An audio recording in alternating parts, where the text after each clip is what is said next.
Buckeyes Now on Sports Illustrated, wrapping up its Day 2 coverage from Lucas Oil Stadium in Indianapolis, where the Ohio State Buckeyes were front and center today across the conference.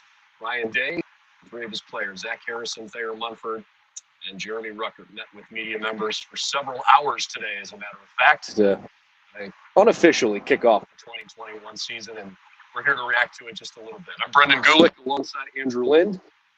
Andrew, I'm not sure we necessarily learned a ton today, other than perhaps, and maybe most importantly, camp opens August 3rd. We finally have a start date, so we got that going for us. Yeah, as long as they don't cancel it 5 days from now like they did last year. Don't say So, that. yeah, I mean, it's really great to, know that the football season is right around the corner. And obviously, like we mentioned yesterday, that to see Ryan Day and the three, representatives out there, talking about the excitement of the season, and it's just nice to be back to somewhat normal. Obviously, the big topic of discussion today among media members as it pertained to questions was about the quarterback situation. Ryan Day, I guess, did allow us to peek just a little bit into his thought process, while certainly not tipping his hand. But he did say that, look, it's probably best if within the first couple weeks of camp you can kind of figure out who you're going to go with week one. So with that thought process, maybe we won't have to wait forever to actually figure out who that quarterback will be week one. Well, it's right now we don't know. It's really interesting too, considering he said that they were even at this point. Nobody was able to gain a real advantage during the spring, and that's why he kind of put off announcing anything at that point. And really, it's just kind of one of those things that over the next 2 weeks, somebody's going to have to take control of that job if he needs, to be able to get what he wants out of the next 2 weeks. The other big takeaway I had as it pertains to Coach Day, he is very aware of the rapidly changing environment around college football. There's talk of college football playoff expansion. There's all the NIL stuff that's changed. Obviously, COVID isn't just totally gone, although it's certainly, hopefully, much more in the rearview mirror this year.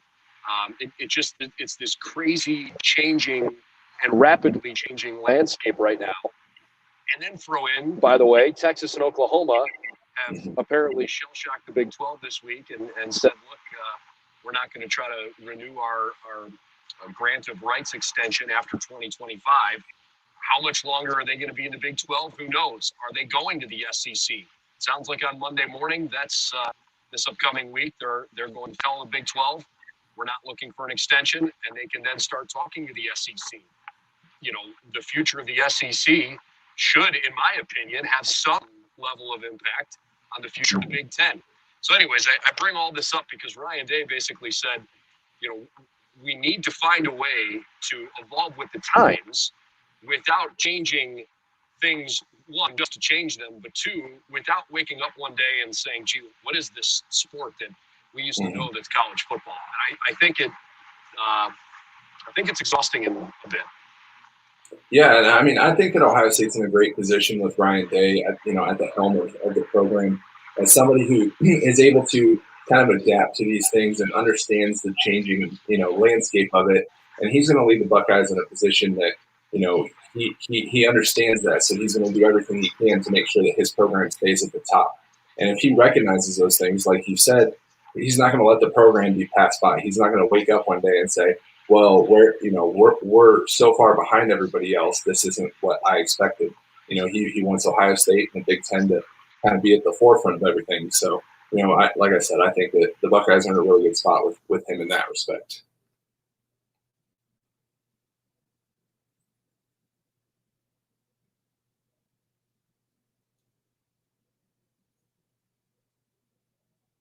Deciding that it's time to take this rivalry a little bit more seriously.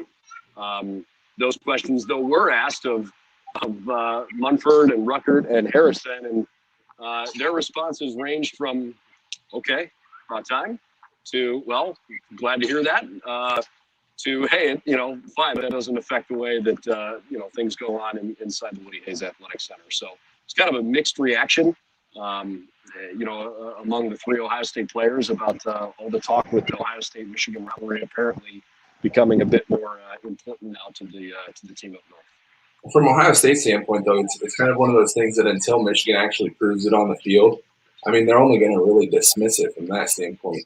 You can talk and you can talk and you can talk, but until you actually put a product out there that's able to compete, Ohio State players are just going to be focused on themselves and know that, if they play at their best, then Michigan doesn't even have a chance. We'll find out. Thankfully, we'll find out this year how that fares, because the unthinkable last year happened. That game was canceled, and there were a lot of people having a hard time with that, and frankly, some that still are. But 2021, I don't think we have to quite worry about that. At least I cross every finger that I have. That's not going to be a problem this year. It's as unthinkable now as it was then, and I sure would think that this is going to be a much more normal-looking season. In terms of expectations for this team this year, I mean, look, we're in Indianapolis, where the Big Ten championship game has been held every year, but not necessarily for every year moving forward. And that's a whole different discussion. We found that out yesterday. And this year, the college football playoff national championship game is here, and boy, if you think about it from a fan's perspective, if Ohio State could find a way to play in that game again this year, this would feel like a de facto home game.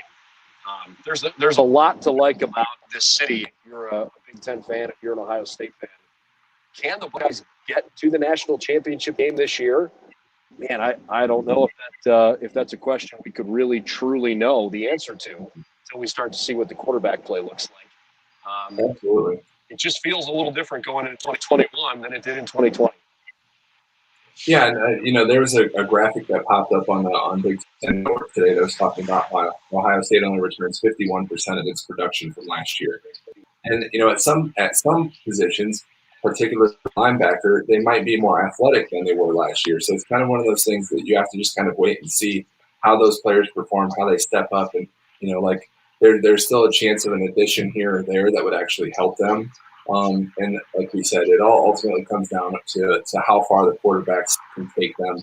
Whoever steps up in that job, if they can, replicate the same kind of statistics that Justin Fields put up in his first year as a starter, maybe. I mean, there's nobody in the Big Ten that should be able to challenge them. So it's a matter of simply getting to that point, playing your best football by the end of the season, and then see where the chips lay. And with so many of the offensive linemen and skill position players returning, I mean, I know you lose Wyatt Davis and Josh Myers up front, and that really stinks. You lose Luke Farrell, that's a tough loss. But the reality is there are an awful lot of talented players coming back to this team on offense that maybe even some surprises, right? I mean, Munford and Olave in particular choosing to come back caught some people off guard, and is great news for the Buckeyes this year. So I think there's plenty of reason to be excited about this offense going into 2021. Sounds like defensively things are at least healthier at the start of the season. Court Williams and Cam Brown are ready for camp week 1. The Buckeyes are going to have to find a way to be better in the secondary this year than they were last year. That's the obvious elephant in the room. But I like their chances of doing it. I'd say there's nowhere to go but up at this point with how bad they were last year. So, like you said, getting a healthy Cam Brown back, Court Williams being able to actually play. If they were able to play last year, that could have been a completely different defense. Now, does that mean that they beat Alabama? Well, I don't think so, because if you look at Alabama's roster and the players that they had award winners left and right. So, maybe it's a little bit of a closer game, but this year is a different story. You get all those players back. You're young. You're hungry to try to prove yourself and make up for that loss in the national championship. And that's really the key. That's all you got for. I think you bring up a great point. We can kind of close with this. Last year there was all of this emphasis in the facility. A constant point of contention with the team of remembering what happened with the Clemson game 2 years ago, and letting that drive them, and they got their chance to play Clemson again, and boy, did they deliver. Not necessarily the same kind of feeling, it sounds like, this year, reflecting back on the Alabama game last year. And Ryan Day was kind of asked about that, and essentially said, look, it was just such a weird year. Mm-hmm. There was this feeling going into the season, and Ryan Day fought to have the season because he felt like this was a once-in-a-lifetime kind of team, caliber team. He admitted it's too early to know whether or not he would feel that way about this year's team because, one, they haven't figured out who the quarterback is yet, and two, they've got so many young guys who just don't have the volume of snaps that you really need because of what happened last year. So it's too early to know if this team could be that level. But they certainly think they've got the talent to get there, and I think that's the big kicker here, right? So they're certainly hoping they can get back here to end the season. It's too early to figure that out for sure. Well, I think what ultimately comes down to, the Clemson game, they felt that they were robbed. By all accounts, they could have easily won that game had a couple calls go a bit differently. The Alabama game wasn't as close. There was no real doubt in the result. So to say that Alabama game would harm you in the same way wouldn't be accurate anyway. So, it's kind of one of those things that they're just focused on being the best version of themselves. And if the best version of themselves is a better team than Alabama at the end of the day, that's all you can ask for.